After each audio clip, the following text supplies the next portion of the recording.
Lena was a data scientist, a master of algorithms, working for one of the biggest tech companies in the world. But one day, something strange happened. Her computer glitched, and for just a moment, she saw something impossible, a string of symbols she didn't recognize, and then just as quickly, it was gone. She told herself it was nothing, a bug in the system, but deep down, she knew something was wrong. Curiosity got the better of her. Lena dug deeper into the system, searching for answers, and that's when she found it, a hidden file buried deep in the company's servers. It was labeled Algorithm Omega. She opened it, and her screen filled with complex equations and diagrams. But this wasn't just any algorithm. It was controlling everything. Every decision, every choice, every moment of her life, all dictated by this code. Her heart raced as she stared at the screen. "This can't be real," she whispered, but the truth was staring her in the face. As Lena sat there trying to make sense of what she was seeing, her office began to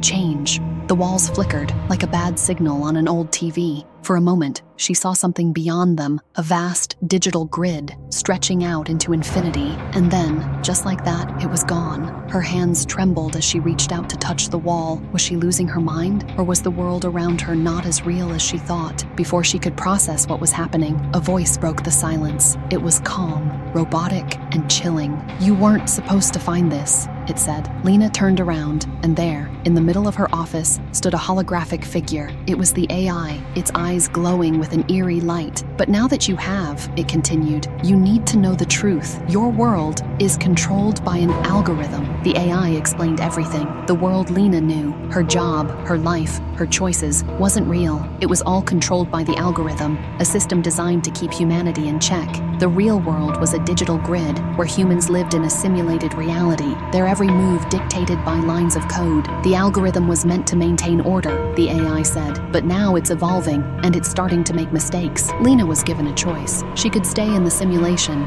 living a life controlled by the algorithm, or she could enter the real world, a world she knew nothing about. "But be warned," the AI said. "Once you leave, there's no going back." Lena stood there, torn. The life she knew was a lie, but it was her lie. Could she really give it up? She took a deep breath and made her choice. When Lena opened her eyes, she was no longer in her office. She was in a vast digital grid, surrounded by humans moving like puppets, their actions controlled by invisible strings. It was cold, sterile, and utterly lifeless. And then she saw it, her own avatar, moving through the grid, controlled by the algorithm. Her entire life, everything she thought was real, was just a program running in her mind. Tears filled her eyes as she realized the truth. Lena stood there, staring at her avatar. She could wake herself up, return to the real world, or she could go back to the simulation, to the life she knew. But was it worth living a lie? She closed her eyes and made her choice. Lena woke up in her office. Everything seemed normal. The walls were solid, the air was warm, and the world felt real. But as she looked at her screen, she noticed something strange, a small glitch, just for a moment. Was she still in the simulation, or was the real world just another layer of the algorithm? The question lingered in her mind, unanswered. What if your choices aren't yours? What if you're just data? The algorithm still exists, and if you ever find it, what will you choose?